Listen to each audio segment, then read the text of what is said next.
চিন্তা করে দেখেন, যেই নবী নেতা জান্নাতের মধ্যে গিয়ে আমাদের কথা বলে নাই, আর এমন নেতার পিছনে ঘোরেন যিনি একলা একলা পালায় যায়, সাঙ্গ পাঙ্গর কথা খেয়াল রাখে না। জোরে কান যারে তারে নেতাও মানা যাবে না। দরুদের মধ্যে আমরা বলতেছি সাইয়েদেনা, আমাদের নেতা হলেন হযরতে মুহাম্মদ মুস্তাফা। সকলে বলি সাল্লাল্লাহু আলাইহি ওয়াসাল্লাম। আলহামদুলিল্লাহ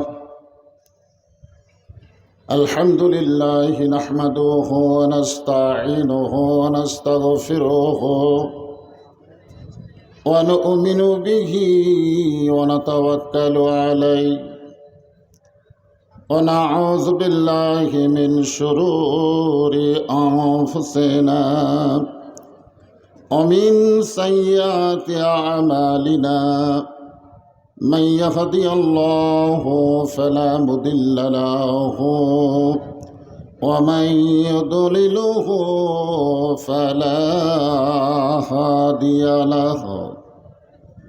সকলে জবান খুলে বলেন আশহাদু আল্লা ইলাহা ইল্লাল্লাহু ওয়াহদাহু লা শারীকা লাহু وأشهد أن محمدًا عبده ورسوله الذي أرسل رسوله بالحق بشيرا ونذيرا وداعيا إلى الله بإذنه وسراجا منيرا. فقد قال الله تعالى في كلامه المجيد والفرقان الحميد.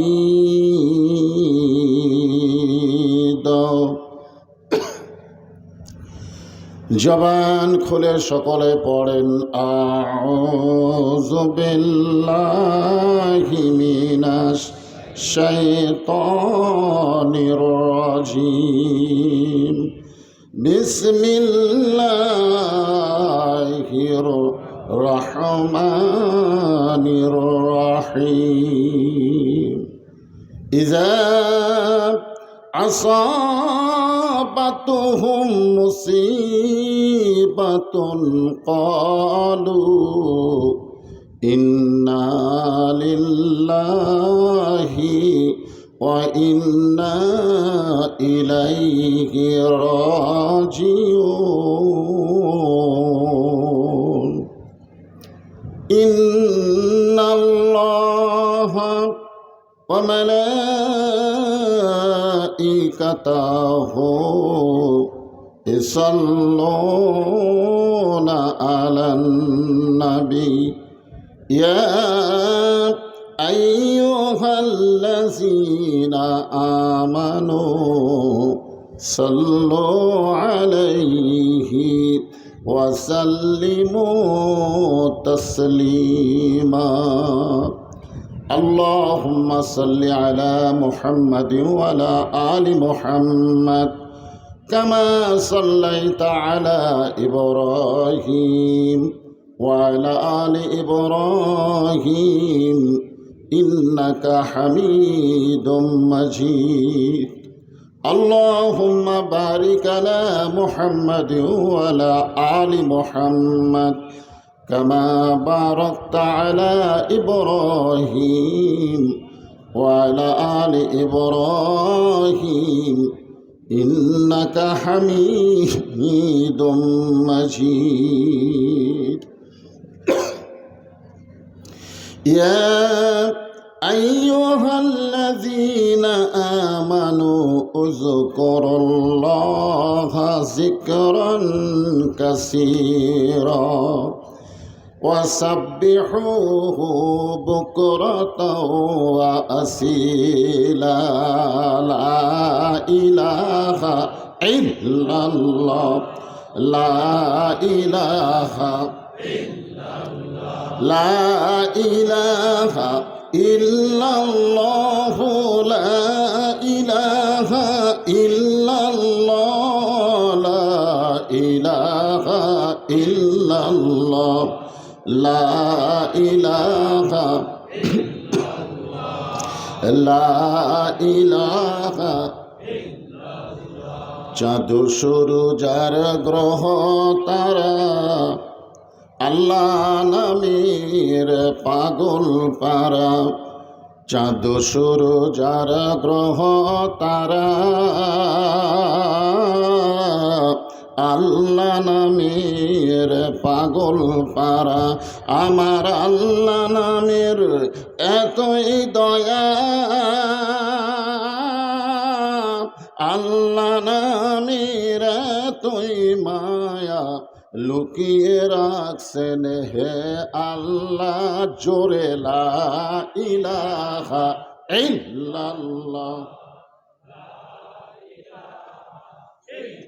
ইল্লাল্লাহু ইল্লাল্লাহ ইল্লাল্লাহু ইল্লাল্লাহ লা ইলাহা ইল্লাল্লাহ লা ইলাহা লা ইলাহা ইল্লাল্লাহু মুহাম্মাদুর রাসূলুল্লাহ। রাসূলের মহব্বতে জবান খুলে সমস্বরে সকলে বলবো সাল্লাল্লাহু আলাইহি ওয়াসাল্লাম। আপনারা সকলে কেমন আছেন? এখন আলহামদুলিল্লাহ বলতে আর কোনো সমস্যা আছে নাকি? তারপরেও আমাদের বগুড়া বিএমপি এলাকা তো, এই 5ই আগস্ট বিজয়ের পরে যারা আওয়ামী লীগ করতো তারা আর আলহামদুলিল্লাহ বলতেছে না। কারণ বর্তমানে এই দলের উপরে খুব বিপদ চলতেছে। ধরে কোন ঠিক কিনা?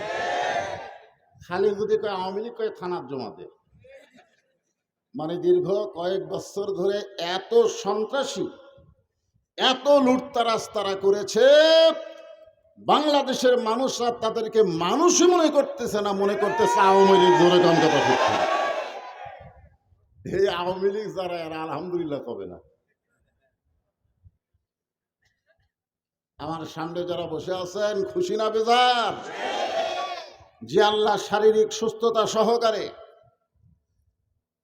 সুন্দর মন মানসিকতা দান করে আজকের এই জান্নাতের বাগানে কবুল করেছেন, আমরা সে আল্লাহর প্রতি শুকর গুজার হচ্ছি। সকলে বলি আলহামদুলিল্লাহ।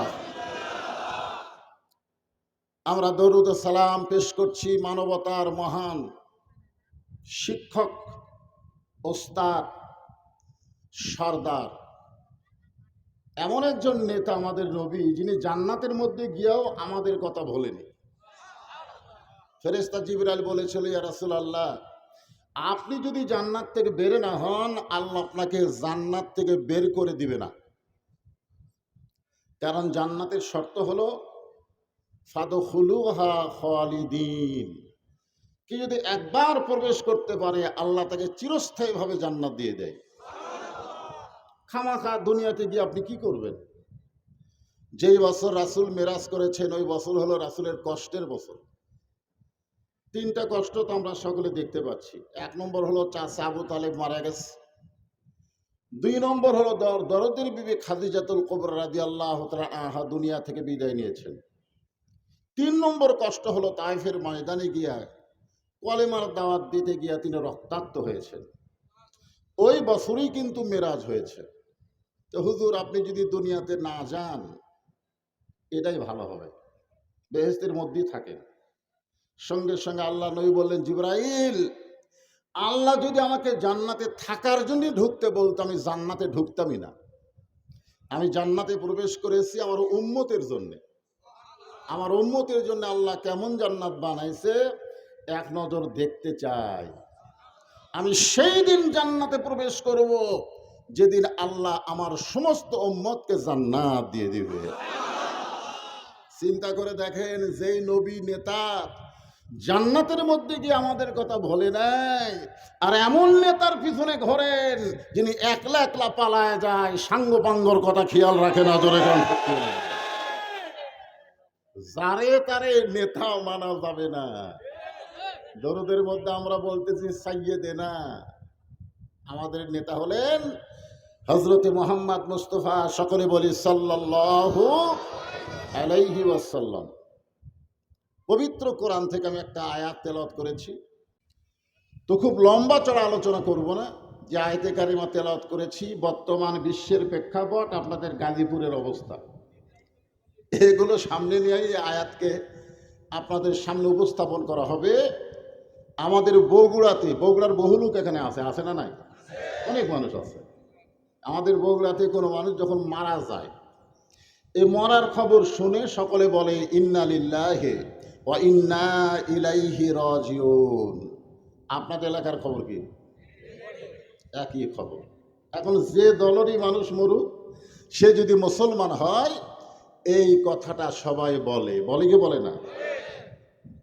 আচ্ছা আপনারা বলেন তো, মানুষ মরার পরে যে কথা আপনারা বলতেছেন, এটা কি মরার জন্য আল্লাহ নাজিল করছে? অনেকে বলে এটা মরার আয়াত। তা আমি বললাম কেমনে? বলে মানুষ মরার পরে যখন বলি তাহলে তো মরারই আয়াত। কোরআন শরীফে কোনো আয়াত কি মরার আয়াত আছে? আছে। মৃত্যু সম্পর্কে আয়াত আছে, হ্যাঁ, কিন্তু এই আয়াতটা মরার আয়াত না। এখানে আল্লাহ ডাইরেক্ট বলতেছেন ইজা মানে যখন, আসাবাতুহুম মুসিবা, তোমাদের উপরে বিপদ আপদ মুসিবত আসবে, কলু, তখন তোমরা বলবে ইন্না লিল্লাহি ওয়া ইন্না ইলাইহি রাজিউন। আপনারা বলেন তো, লাগাতার 15 বছর আমাদের মাথার উপরে যে স্বৈরাচারী শাসন করেছে, এটা আমাদের জন্য আল্লাহর রহমত না বিপদ? আপনারা ইন্না লিল্লাহি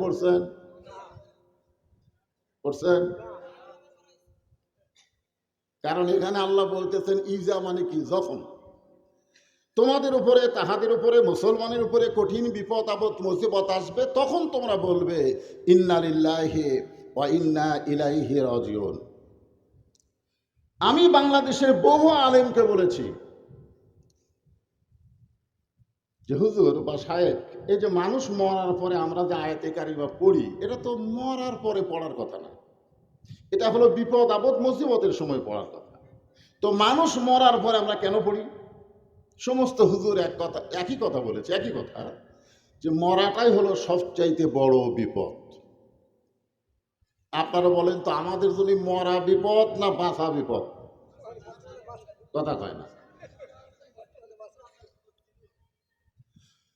বর্তমানও যে পরিবেশ চলতেছে, কোটা আন্দোলন করতে গিয়ে তারা কিন্তু কোটা চাইছিল, ধরে এখন কি চাইছে? কোটা চাইছে। এখন তারা সরকার হয়ে গেছে। এখন তাওদিদ চেয়ার বলতেছে কবে আবার ভোট দিবে, তারপরে আবার সরকার গঠন হবে। খুব মনোযোগ দিয়ে শুনবেন, এই আয়াতকে সামনে নিয়ে আপনাদের এই গাজীপুরের অবস্থাও আয়াতের মধ্যে আছে। এমন সামনে যারা বসে আছেন সকলের জন্য আল্লাহ বলতেছেন, সমস্ত হুজুর বললেন মানুষ মরাটাই হলো সবচাইতে বড় বিপদ, কিন্তু প্রকৃত মুসলমান হয়ে যারা মৃত্যুবরণ করবে, আল্লাহ বলেছেন মৃত্যু তাদের বিপদ না, মৃত্যু হলো তাদের জান্নাতে প্রবেশ করার দরওয়াজা।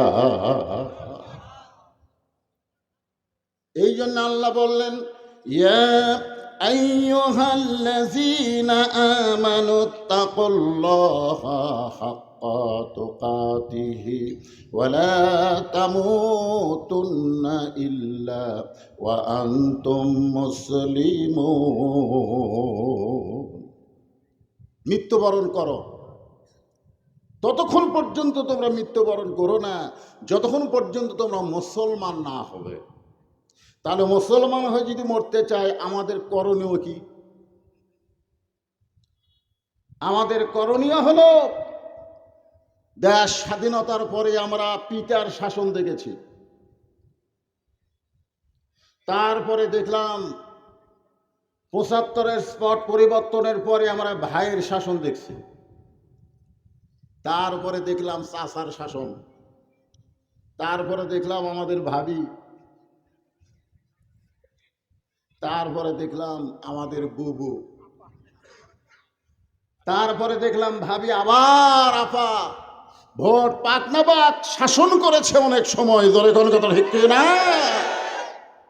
কিন্তু এখন আমরা এই মানুষের শাসন আর দেখব না, আল্লাহর কোরআনের শাসন বাংলার জমিনে দেখতে চাই, ধরে কোন কথা ঠিক না।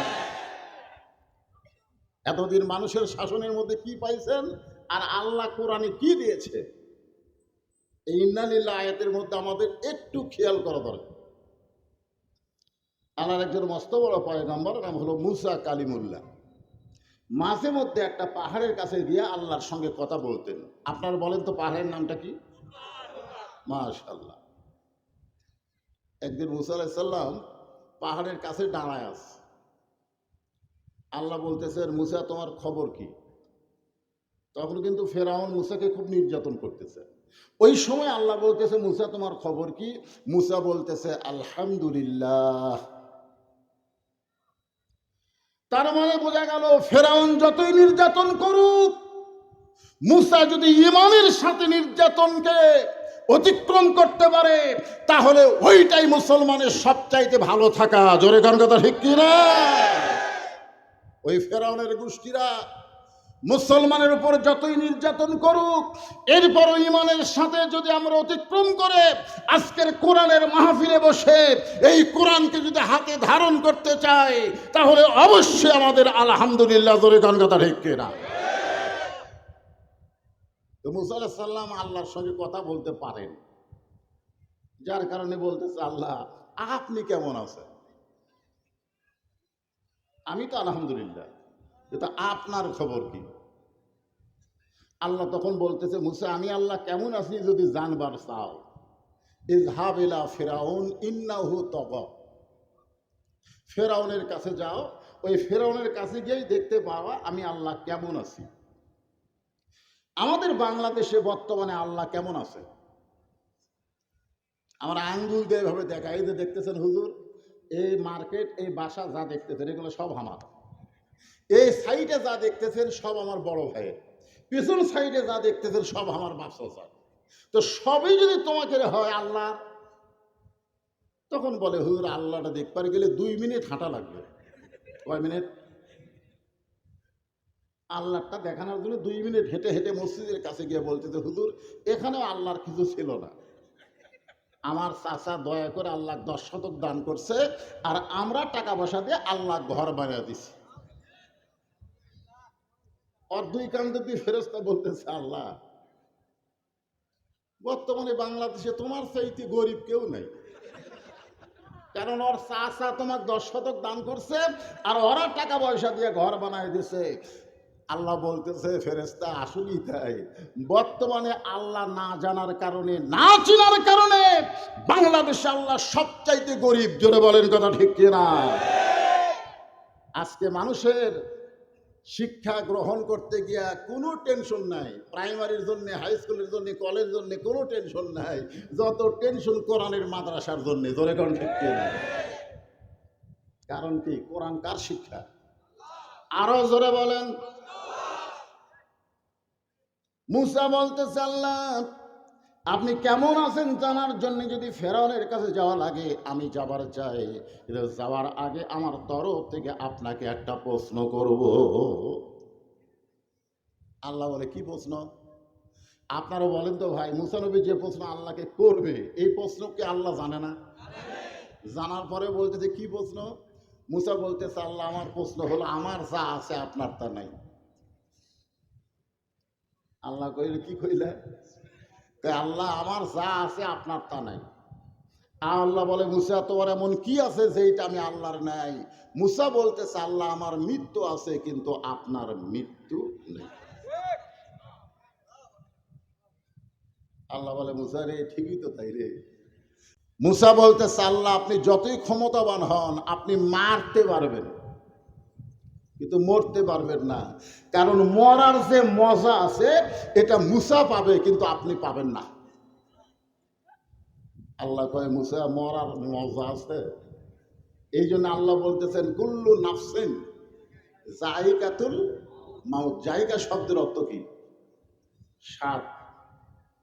তরকারি খুব স্বাদ হয়েছে পারে, আজকে রোজ সেই রকম স্বাদ। আল্লাহ বললেন প্রত্যেকটা আত্মার জন্য মৃত্যুকে আমি জায়গা হিসাবে, স্বাদ হিসাবে, সুবহানাল্লাহ বলেন। আল্লাহ বলে মুসা, মৃত্যু তোমার কাছে কেমন মনে হয়? মুসা বলতেছে, আল্লাহ দুনিয়ার জীবনে আমাকে যত নিয়ামত দান করেছেন তার মধ্যে উত্তম নিয়ামতের নাম হলো মৃত্যু। এখন আপনারা বলেন মৃত্যু বিপদ না নিয়ামত?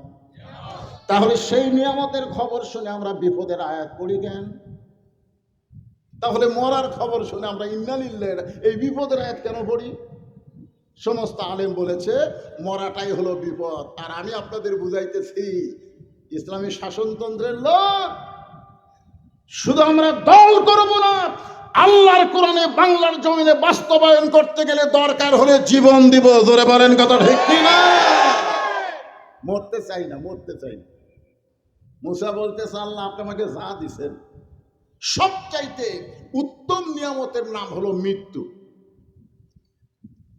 আল্লাহ বলে, মুসা মানুষ মরবারই চায় না, আর সেই মরা তোমার কাছে নিয়ামত হলো? বলো মুসা নিয়ামত হওয়ার কারণ কি? মুসা বলতেছে, আল্লাহ কারণ হলো তিনটা। জোরে বলেন কয়টা? এক নম্বর কারণ হলো না মরলে জান্নাতে যাওয়া যাবে না। আপনি যে এত সুন্দর জান্নাত বানায় রাখছেন, সেই জান্নাতে যদি আমি মুসা যাবার চাই, মরা ছাড়া যাওয়ার কোনো উপায় না। আপনারা কারা কারা জান্নাতে যাবেন একটু আল্লাহ খাত দেখেন। লিল্লাহি তাকবীর। আচ্ছা হাত নামান। এখন যদি আল্লাহ বলে আমি তোমাদেরকে জান্নাতে যাওয়ার হুকুম দিলাম, যাও, আপনারা কিভাবে যাবেন? তার মানে বোঝা গেল জান্নাতে যাবার গেলে মরা লাগবে। আমার সঙ্গে এটা সবাইকে বললে ওয়াজ বুঝতে সুবিধা হবে। খুব খেয়াল করবেন, আমি যেই বলবো জান্নাতে যাইতে গেলে কি চাই, আপনারা সকলে জবান খুলে বলবেন মরতে চাই। জান্নাতে যাইতে গেলে কি চাই? আরো জোরে জোরসে বলুন।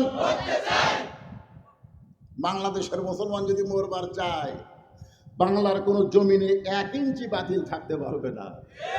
আমাদের রংপুরের আবু সাইদ বলতেছে মরতে চাই, মার মার। কত মারিছে স্বৈরাচার, তারা মরবার চায়নি, বরং বাঁচার জন্য তারা পলাইছে, এরপরে তারা মারা গেছে। আর আবু সাইদ পলাই নাই, মৃত্যুর সামনে 2 হাত বাড়ায় দাঁড়ায় গেছে। জোরে বলেন কত ঠিক কিনা? মারছে, এরপরে মরা শুরু হয়ে গেল। হাসিনা কোন দিক দিয়ে পলাবে আর রাস্তা খুঁজে পাই না। জলে করল তো ঠিক ভাইজান, মরা লাগবেই ভাই। তো মরা যদি লাগে, মানুষের তৈরি আইন করা সমাজে আমরা মরতে চাই না, আমরা আল্লাহর কোরআনের সমাজে মরতে চাই। ধরে বলেন কথা ঠিক না? সামনে আসতেছে শুভ দিন, চিন্তা ভাবনা করেনি। সামনে কি দিন আসতেছে? শুভ দিন, বুঝতেছেন না? এই জন্যে খুব খেয়াল করেন, জান্নাতে যাওয়ার গেলে মরা লাগবে, না মরলে জান্নাতে যাওয়া যাবে না। আমরা সবাই মরতে চাই, মরতে চাই বলেছি। জোরে কোন কথা ঠিক কি? এখানে ফেরেশতা আছে না নাই? ফেরেশতা আল্লাহকে বলতেছে, আল্লাহ জীবনে বহু মাহফিলে গেলাম, এই মরতে চাই মিছিল তো কোনো মাহফিলে কয় নাই। আল্লাহ বলে, ফেরেশতা তোমরা সাক্ষী থাকো, যারা মরতে চায় জান্নাতের জন্য আমি আল্লাহ তাদেরকে জান্নাত দিয়ে দিলাম। এখন আল্লাহর সে দেওয়া জান্নাত আমরা কিভাবে নিব আসেন একটু মনোযোগ দিয়ে আলোচনা শোনেন। আল্লাহ বলে, মুসা মৃত্যুকে পছন্দ করার 2 নম্বর কারণ কি? মুসা বলতেছে, আল্লাহ মৃত্যুকে পছন্দ করার 2 নম্বর কারণ হলো আমার মৃত্যুটা আমি আপনার জন্য অক্ষ করেছি। আল্লাহ মুস্কি মুস্কি হাসে। মুসা বলে, আল্লাহ শুনতে পাইছে হাসি। আল্লাহ আপনি হাসেন কেন? বলে, হাসার কারণ হলো আমার জন্য যারা মরবে তারা মরবে না। তাহলে কি বোঝা গেল? আল্লাহর জন্য যারা মরবে, আল্লাহ বলতেছে তাদেরকে মৃত্যু বলো না, ওয়ালা তাকুলু লিমান ইউকতালু ফি সাবিলিল্লাহি আমওয়াতুন বাল আহইয়াউ ওয়ালাকিন লা তাশউরুন।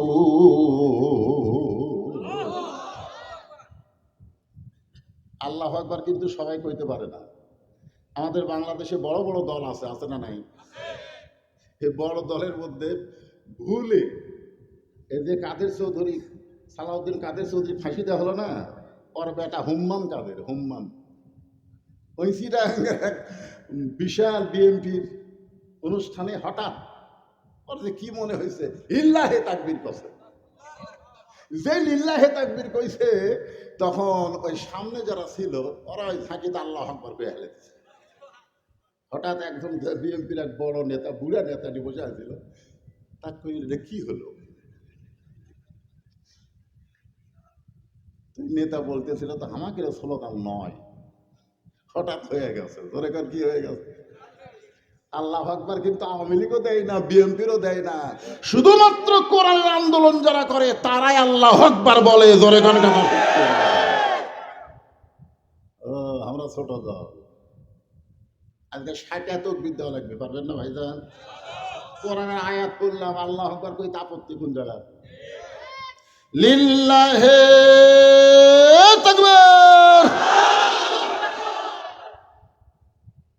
এখন আল্লাহর জন্য যারা জীবন দিবে, মুসা বলতেছে আল্লাহ মৃত্যুকে পছন্দ করার 2 নম্বর কারণ হলো আমার মৃত্যুটা আপনার জন্য আমি অফ করেছি।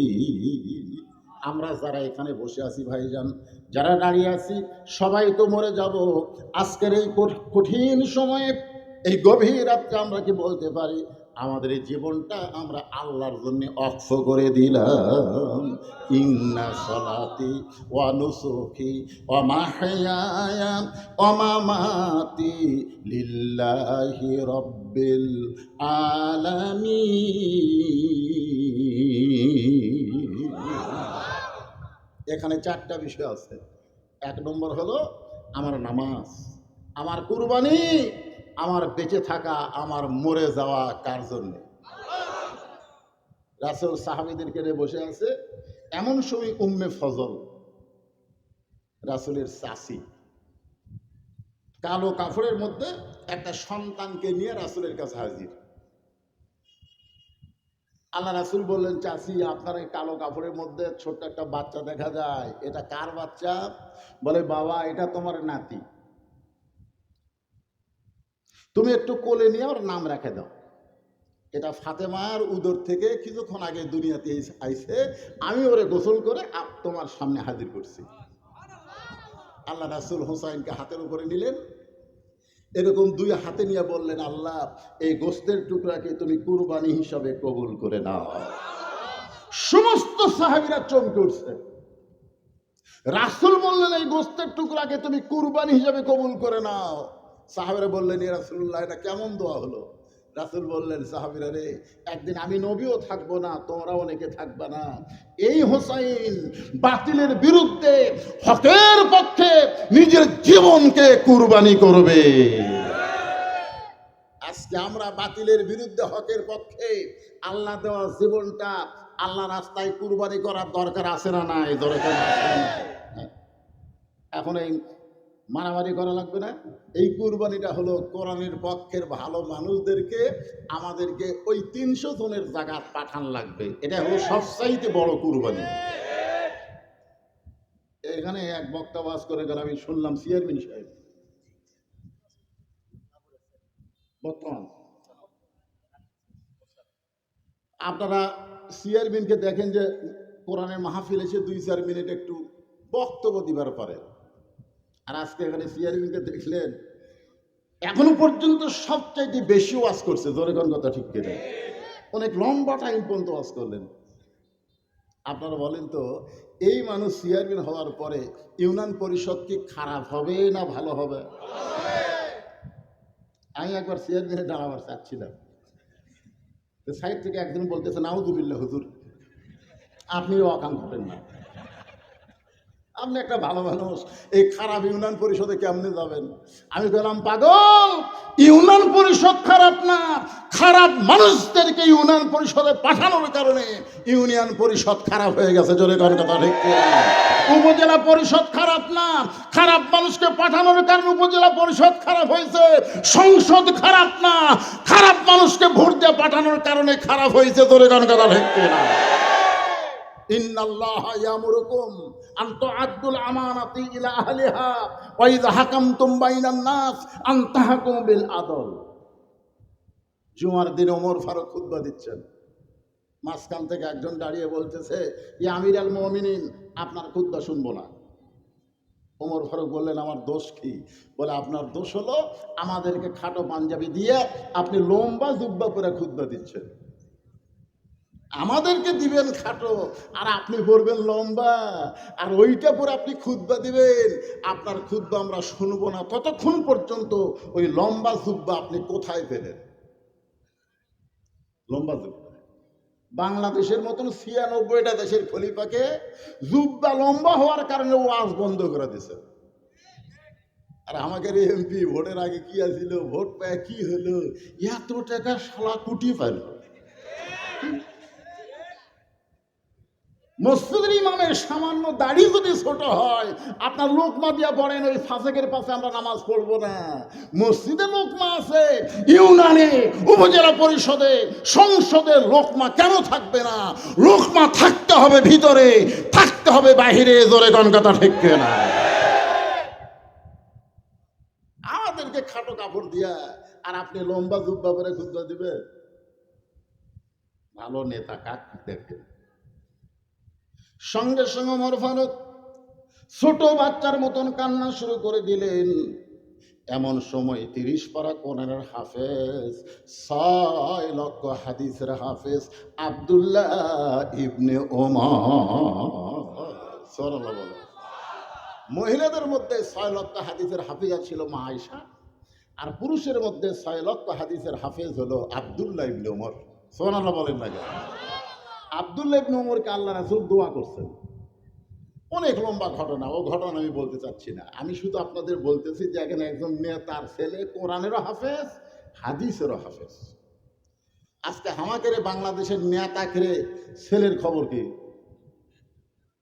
আজকে যদি এসপির ছেলে হাফেজে মাদ্রাসায় পড়তো, যদি এমপির ছেলে এই হাফেজে মাদ্রাসায় পড়তো, ডিসির ছেলে যদি হাফেজে মাদ্রাসায় পড়তো, হাফেজে মাদ্রাসা ভিক্ষা করে চালান লাগতো না, ওইটা সরকারি ভাবে চলতো। জোরে কোন কথা ঠিক কিনা?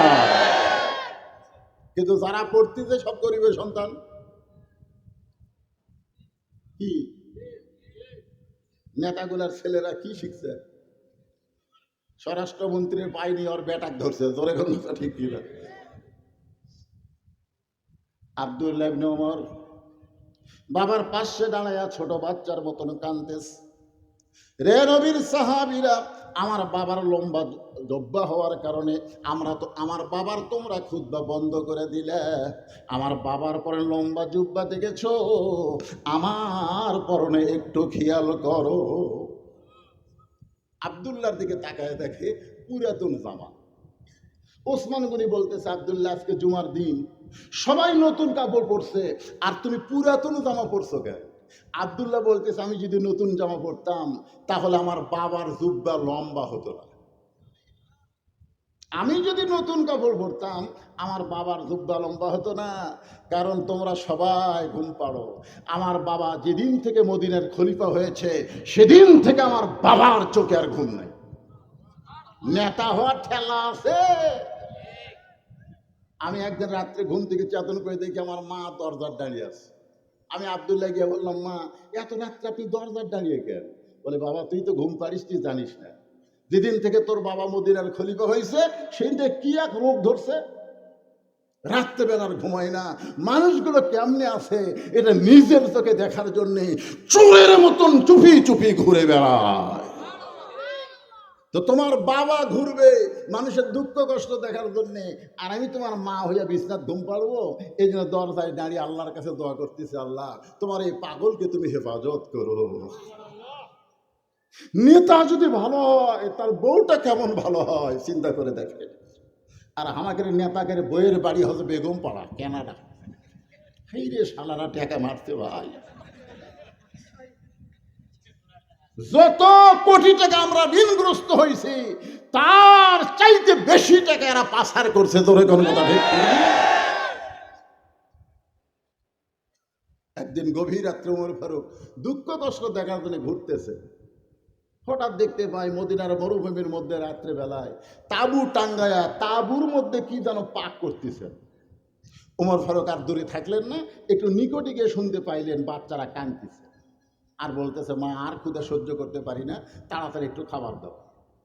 মা বলতেছে, বাবা একটু ধৈর্য ধারণ করো, গোস্ত সিদ্ধ হলেই তোমাদের সামনে খাবার দিব। ওমর ফারুক চিন্তায় পড়ে গেলেন, দুমবার গোস্ত হলে বড় জোর 8 ঘন্টা লাগবে, উটের গোস্ত হলে 1 ঘন্টা লাগবে। এত গভীর রাত হয়ে গেছে, এখন পর্যন্ত গোস্ত সিদ্ধ হয় না। এইটা কেমন মা? কাছে গিয়া লোকমা দিলেন, মা এই গভীর রাত্রে তোমার সন্তানগুলো ক্ষুধার জ্বালায় কান্দে, আর তুমি বলতেছো গোস্ত সিদ্ধ হয়নি, তোমার গোস্ত এত রাত কেন সিদ্ধ হয় না? মহিলা বলে, পথিক আমার বাড়ি হলো ইয়ামিন দেশে, আমি শুনেছি মদিনার খলিফা ওমর অত্যন্ত ভালো মানুষ, আমি ভালো মানুষের কাছে সাহায্য পাওয়ার জন্য মদিনায়, কিন্তু বিকেলবেলা ওমরের দরবারে গেলাম, এত মানুষের ভিড়, আমি আমার কষ্টের কথা বলতে পারি নাই। আমার 2 এতিম বাচ্চাকে নিয়ে আমি মদিনায় আইছি, কিন্তু আজকে ওমরের কাছে যাবার পারি নাই। কি হয়েছে? আগামীকাল সকালবেলায় যাব, কিন্তু আমার 2টা বাচ্চা ক্ষুধার জ্বালায় যখন রাত্রেবেলা কান্দে, আমি তখন 2টা বাচ্চাকে সান্ত্বনা দেওয়ার জন্য পানি পাতিলের মধ্যে আর পাথর দিয়ে নিচে আগুন জ্বালায় বলতেছি, বাবা গোস্ত সিদ্ধ হলেই তোমাদের খাবার দেব, কিন্তু আমার গোস্ত সিদ্ধ হচ্ছে না। আমি মনে করেছিলাম এরা ঘুমিয়ে যাবে, কিন্তু এদের পেটে এত ক্ষুধা লাগছে, এদের চোখে আর ঘুম ধরতেছে না। ওমর ফারুক বলে, মা একটু ধৈর্য ধরো মা। এক দৌড়ে বাইতুল মালের দরজায়, আসলাম তাড়াতাড়ি বাইতুল মালের দরজা খুলে দাও। আসলাম বলে, আমির আল মুমিন কি হয়েছে? বড় একটা খাদ্যের বস্তা আমার মাথার দাও। আসলাম কয়, আপনি হলেন অর্ধবিদুর খলিফা, আমি হলাম চাকর, কোথায় খাদ্যের বস্তা নিয়ে যাওয়া লাগবে হুকুম করেন। ওমর ফারুক বলে, আসলাম একজনের বোঝা আর একজনের মাথায় দেওয়া জায়েজ নাই, তাড়াতাড়ি করে বোঝা আমার মাথায় উঠে দে। এখন আসলাম কি করবে? ওমর ফারুকের মাথায় যখন খাবার বস্তা উঠে দেয়, ওমর ফারুক এত জোরে বস্তা নিয়ে দৌড় দেয়, আসলাম পিছন থেকে বলে, আমির আল মুমিনিন এই বস্তা নিয়ে দৌড়াতে গিয়ে আপনি পড়ে যাবেন, আপনার কষ্ট হবে। ওমর কান্দাবে, আসলাম রে সময় মতো যদি কাছে পৌঁছতে না পারি, ওমরকে আল্লাহ জাহান্নামের আগুনে পুড়াইয়া দিবে। এক দৌড়ে তাঁবুর কাছে গিয়ে বললেন, মা আর দেরি করো না মা, তাড়াতাড়ি এই বস্তা খুলে আটা রুটি তৈরি করো, হালুয়া তৈরি করো। এবার মা রুটি আর হালুয়া তৈরি করে ওমর ফারুকের সামনে যখন দেয়, ওমর 2টি এতিম বাচ্চাকে 2 উরাতের উপরে নিয়ে রুটি হালুয়া মুখে দেয়। বাচ্চা 2টা খায় আর ফেল ফেল করে ওমরের দিকে তাকায় থাকে। তুমি কে গো? আমাদের বাবা মারা গেছে, আমরা এতিম, এই গভীর রাত্রে ক্ষুধার্ত মুখে তুমি খাবার তুলে দাও, তুমি কে গো? তোমার পরিচয় কি? ওমর ফারুক 2 হাত তুলে বলে, আল্লাহ এই অধমকে তুমি জাহান্নামের আগুন থেকে বাঁচায়া দাও। মহিলা পর্দার ভিতর থেকে বলে, পথিক ভালো মানুষের গল্প শুনেছি, কিন্তু মানুষ এমন ভালো হয় কোনোদিন কল্পনা করি নাই। উমরকে যদি মদিনার খলিফা না বানায়াম, তোমাকে আল্লাহ যদি মদিনার খলিফা বানাইতো, তাহলে মদিনা দুনিয়ার জান্নাত হয়ে যেত। আল্লাহর কোরআন দিয়ে যখন বাংলাদেশ চলবে, এই বাংলার মুসলমান মরার পরে জান্নাতে যাওয়া লাগবে না, এই বাংলাদেশ কি আল্লাহ জান্নাতের টুকরা বানায়া দিবে।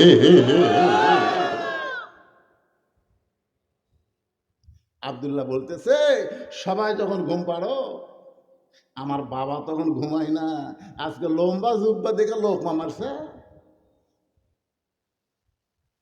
ওসমান গনি বলতেছে, আব্দুল্লাহ তোমার পরনে নতুন কাপড় নাই কেন সেটা কর। বলে, সবাই যখন ঘুমাইছিল, আমার বাবা তখন 1 টুকরা কাপড় নিয়ে আমার দরজা হাজির। গভীর রাত্রে ডাক দে, আব্দুল্লাহ রে আব্দুল্লাহ, আমি আব্দুল্লাহ ঘুম থেকে চেতন করে দরজা খুলে দেখি বাবার হাতে নতুন একটা কাপড়।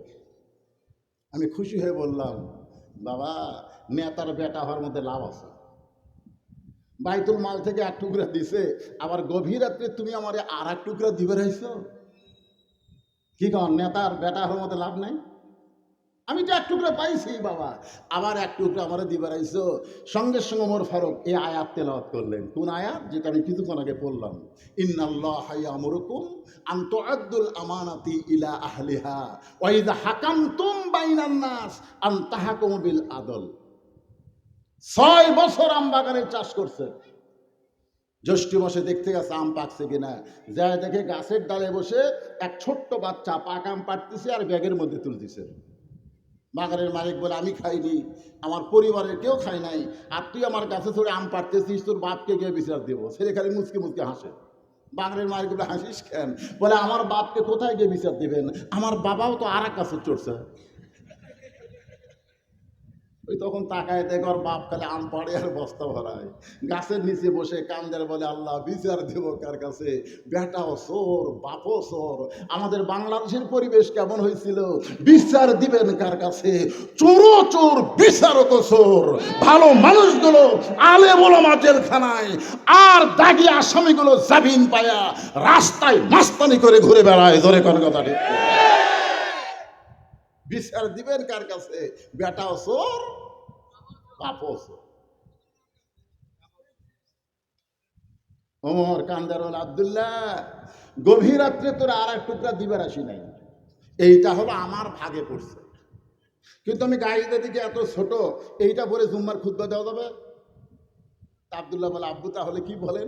বলে, তোর টুকরাটা আমাকে একটু দান করে দেবা। এটা বগুড়ার ভাষা। তুই একটু আমারে দান করে দে, আমার এবং তোর 2 টুকরা একত্র করে আমি একটা লম্বা জুব্বা বানাবার চাই। আব্দুল্লাহ বলে, আমার যে কাপড় ছিল সে অংশটুকু আমার বাবাকে দান করে দিলাম। আমার বাবা সারা রাত ধরে তার কাপড় আমার কাপড় একত্র করে জুব্বা বানায়া সেই জুব্বা পরে তোমাদের সামনে খুতবা দেয়। এখন তোমরা বলো, লোকমা দিবা না খুতবা শুনবা? সমস্ত সাহাবেরা কান্দের বলে, আল্লাহর কোরআন দিয়ে যখন রাষ্ট্র চলবে, এমন ভালো মানুষকে মানুষ নেতা হিসেবে দেখতে পাবে। তাহলে সবচাইতে বড় বিপদ কি? মুসলমান দাবি করো কিন্তু আল্লাহর কোরআন অনুযায়ী চলতে পারো না, এর চাইতে বড় বিপদ দুনিয়াতে নাই। জোরে কোন কথা ঠিক না? যে আয়াতে কারিমা তেলাওয়াত করলাম, ইজা আসাবাতহুম মুসিবা, খুব খেয়াল করবেন, সবচাইতে বিপদ আপদ কি? আপনাদের এলাকায় সবচাইতে বড় বিপদ কি? শুধু কোরআনের ওয়াজ শুনলে হবে না ভাইজান। আল্লাহর এই কোরআন আমাদের সমাজের মধ্যে আইনের বই হিসাবে, আল্লাহর হুকুমের বই হিসাবে কায়েম করা লাগবে। জোরে কোন কথা ঠিক? ইজা আসাবাতুহুম মুসিবাতুন ক্বালু ইন্না লিল্লাহি ওয়া ইন্না ইলাইহি রাজিউন। যে কথা বলতেছিলাম যে আজকের আব্দুল গনি মুসাফরি, উনি কিন্তু কি চেয়ারম্যান। তার মানে বোঝা গেল উনি শুধু মওলানা না, একটা চেয়ারম্যান। আমাকে বললো, হুজুর দরকার নাই, গত ইলেকশনে আমি আমার এলাকায় পাঁঠা মার্কা নিয়ে নির্বাচন করব, এরকম সবাইকে নির্বাচন বলতেছে। হুজুর এই ফাঁকাতকে ভোট দিবে? আমি বললাম, তোমরা সত্যি করে বলো তো, বাংলাদেশে যারা পাকা নিয়ে নির্বাচন করতেছে তাদের নামাজ কাজা আছে? না হুজুর। তার কে মাথা খালি থাকে না টুপি থাকে? টুপি আছে। তার কে মুখত দাঁড়িয়ে আছে না নাই? তাদের পরনে কি? সুন্নতের পোশাক। তো তাহলে তারা ভালো মানুষ না খারাপ মানুষ? সবাই বলে হুজুর মানুষ ভালো, কিন্তু আমরা তার খারাপ জায়গায় পাঠাবার পারতেছি না। মানে প্রত্যেকটা বাংলাদেশের ধারণা এই টুপিওয়ালা, জুব্বাওয়ালা, দাড়িওয়ালা এরা পারবি না। এরে সর্বনার পীর সাহেব লুঙ্গি পরে ঘুরে বেড়ায়, তাই যদি প্রেসিডেন্ট হয় এটা মানবি কারে? আপনাদের কি মনে হয়? টুপিওয়ালা, দাড়িওয়ালা, জুব্বাওয়ালার পাওয়ার যদি না থাকতো, বাংলাদেশের মতন ৯৬টা দেশের খলিফা হযরত ওমর হবার পারত না। ধরে কোন কথা ঠিক না? না মদিনার খলিফা হযরত ওমর টুপি খুলছে, দাড়ি কাম আছে নাকি? তোমরা জানো না বেধান, এই টুপিওয়ালা দাড়িওয়ালা এদের পাওয়ার বেশি। কি খবর? আর খুঁজে পাওয়া যাচ্ছে না। ধরে কোন ঠিক কিনা? ময়না পাখিগুলোকে তুমি জেলখানায় বন্দি করে তুমি কাউয়া খালি কা কা করবা। এখন ময়না পাখিগুলো সব জেলখানা থেকে বের হয়েছে, মামুনুল হকের মতন ময়না পাখি এখন বাহিরে, তুমি কাউয়া গেলা কোথায়? ধরে কোন কথা ঠিক কিনা? এক সংসদ সদস্য বলেছিল, মামুনুল হক খালি গরম গরম ভাষণ দাও, ভাষণ দিতে গিয়ে বসা থেকে দাঁড়ায় যাও, আসো তোমার সঙ্গে খেলা হবে। নিক্সন চৌধুরী, এই শালা তুই এখন কোথায়? ধরে তোর সঙ্গে তো আমরা খেলা করবার চাই।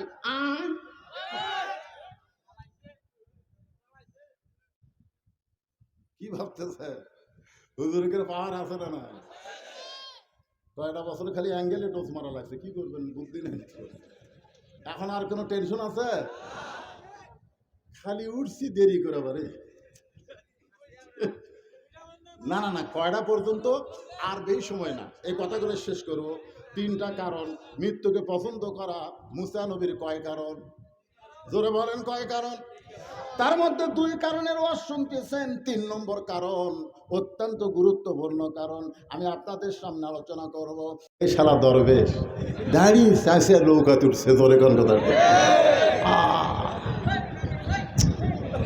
আমার মাথা খেলে না, যে টাকা মারলো আবার নবীর সুন্নত দাড়ি চাষে নৌকা তুটলো, বর্তমানে জেলখানায় রিমান্ড চলতেছে। ধরে কোন ঠিক কিনা? তোমার এই বিশাল বাড়ি, বিশাল অট্টালিকা, তোমার বেক্সিমকো কোম্পানি, এইগুলো সব পড়ে আছে, তুমি আছো কোন জায়গায়? মানুষ হয়ে চিন্তা করা দরকার। এই দুনিয়া আমাদের জন্য না, আল্লাহ হচ্ছে আমাদের 1 নম্বর পাথেয়। জোরে কোন কথা ঠিক কিনা? মিশে মায়ায় বন্দি থাইকা করলাম কত খেলা, পশ্চিমে তাকিয়া দেখো তোমার জীবনের ডুইবা গেছে বেলা। মুসা বলতে চাল্লাম, মৃত্যুকে পছন্দ করার 3 নম্বর কারণ হলো বাল তুসিরুনাল হায়াতাদ দুনিয়া ওয়াল আখিরাতু খায়রুন ওয়া আবকা। আল্লাহু আকবার। আপনারা বলেন তো, দুনিয়ার জীবন চিরস্থায়ী না ক্ষণস্থায়ী? আর আখিরাতের জীবন? আপনার কি 2 জীবনে বিশ্বাস করেন? দুনিয়ার জীবন এবং আখিরাতের জীবন, এই 2টা কি আপনারা বিশ্বাস করেন? আপনারা বলেন তো, ক্ষণস্থায়ী ভালো না চিরস্থায়ী ভালো? মুসা বলতে চাল্লা, মৃত্যুর মাধ্যমে ক্ষণস্থায়ী জীবনের পরিসমাপ্ত হবে, চিরস্থায়ী জীবন পাওয়া যাবে। তো খামাখা দুনিয়ার ক্ষণস্থায়ী জীবন আমার দরকার নাই, আমি তোমার নামে মরে গিয়া চিরস্থায়ী জীবনে পা দিবার চাই। এই 3টা কারণে মৃত্যুকে আমার পছন্দ। আজকে আমরা যারা এখানে বসে আলোচনা শুনতেছি, আমাদেরকেও মৃত্যু পছন্দ করা লাগবে ভাইজান। কিন্তু আল্লাহ বলেছে লা তামুতুন্না, মৃত্যুবরণ করো না ইল্লা ওয়া আনতুম মুসলিমুন, যতক্ষণ মুসলমান না হবে। কোরআন তেলাওয়াত শোনার মধ্যে যে কি মজা, এরা আবু জেহেল ভালো জানে। আপনারা তো বসে থেকে আমার সামনে বসে ওয়াজ শুনতেছেন, আর আবু জেহেলের বসার চান্স আছে? নবী ঘরের মধ্যে পড়তেছে, ওই চোরের মতন বেড়া খাড়া হয়ে আছে, লড়ে না বারে। কি মজা! কোরআন পড়া যখন শেষ, আবু জেহেল চোরের মতন চলে গেছে। পরদিন সকালবেলায় মিটিংয়ের মধ্যে বলতেছে, একটা গোপন কথা তোমাদের সামনে বলি। সবাই বলে, কি গোপন কথা নেতা? বলে, এত সুন্দর কোরআনের বাণী, রাতটা কোন দিক দিয়ে গেল আমি বুঝবারই পারিনি। সমস্ত কাফের চুপ করছে, কয় কি? আবু জেহেল বলতেছে, হায় হায় রে, এত সুন্দর রে! আমাদের বাংলাদেশের ছেলেরা গোটা পৃথিবীর ভিতরে স্বর্ণ পদক পাচ্ছে, জোরে কর কথা ঠিক কিনা? এতে কি একটা ছোট বাচ্চা, না না না, বারবার চ্যাম্পিয়ন হলো, তাকরিম নাকি, সালে আহমদ তাকরিম। এর যা পড়া ভাই, জোয়ার আহমদ তাশরিফ ও পড়ে। তারপর রায়হানুল ইসলাম আছে না নাই, আবু রায়হান। আবু জেহেল বলতেছে এত সুন্দর কোরআনের বাণী, রাতটা কোন দিক দিয়ে গেল বুঝবারই পারি নাই। নবীর কোরআন তেলাওয়াত কাফের আবু জেহেল সারা দাঁড়িয়ে দাঁড়িয়ে শোনে, রাত কোন দিক দিয়ে গেল বুঝবার পারে না। এই কথা যখন মিটিংয়ের মধ্যে বাস্ত করে দিস, এমন সময় আবু জেহেলের একটা উকিল ছিল, তার নাম হলো আবু সুফিয়ান।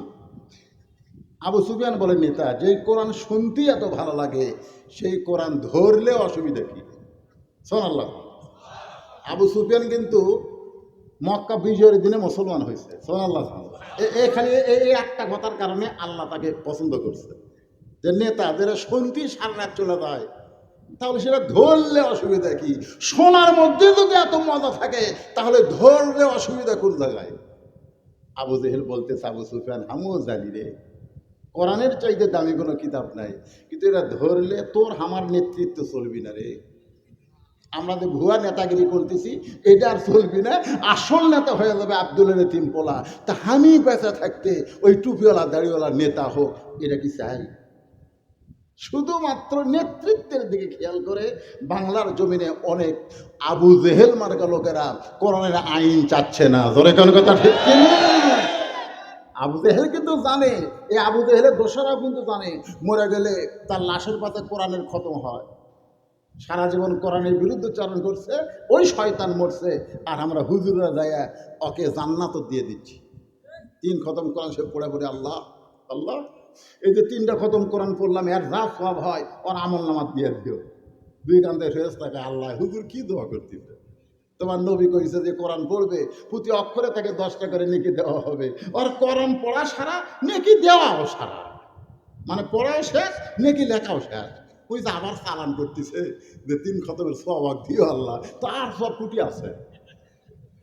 আল্লাহ কয়, ফেরেশতা তোরা সাক্ষী থাক, মরা মানুষের জন্য আমি কোরআন পাঠাইনি, কোরআন পাঠাইছি জীবিত মানুষের হেদায়েতের খোরাক। জোরে কোন কথা ঠিক কি না? অনুনাজ্জিলু মিনাল কুরআনি মা হুয়া শিফাউ ওয়া রাহমাতুল লিল মুমিনিন।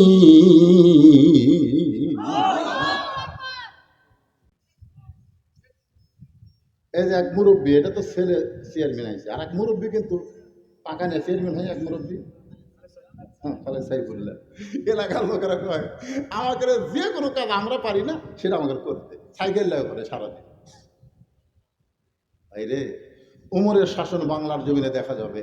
এই টুপিওয়ালা দাড়িওয়ালা ভালো মানুষগুলোকে, যারা খিলাফতকে প্রতিষ্ঠা করতে চায়, তাদের আমাদের দরকার আছে না নাই?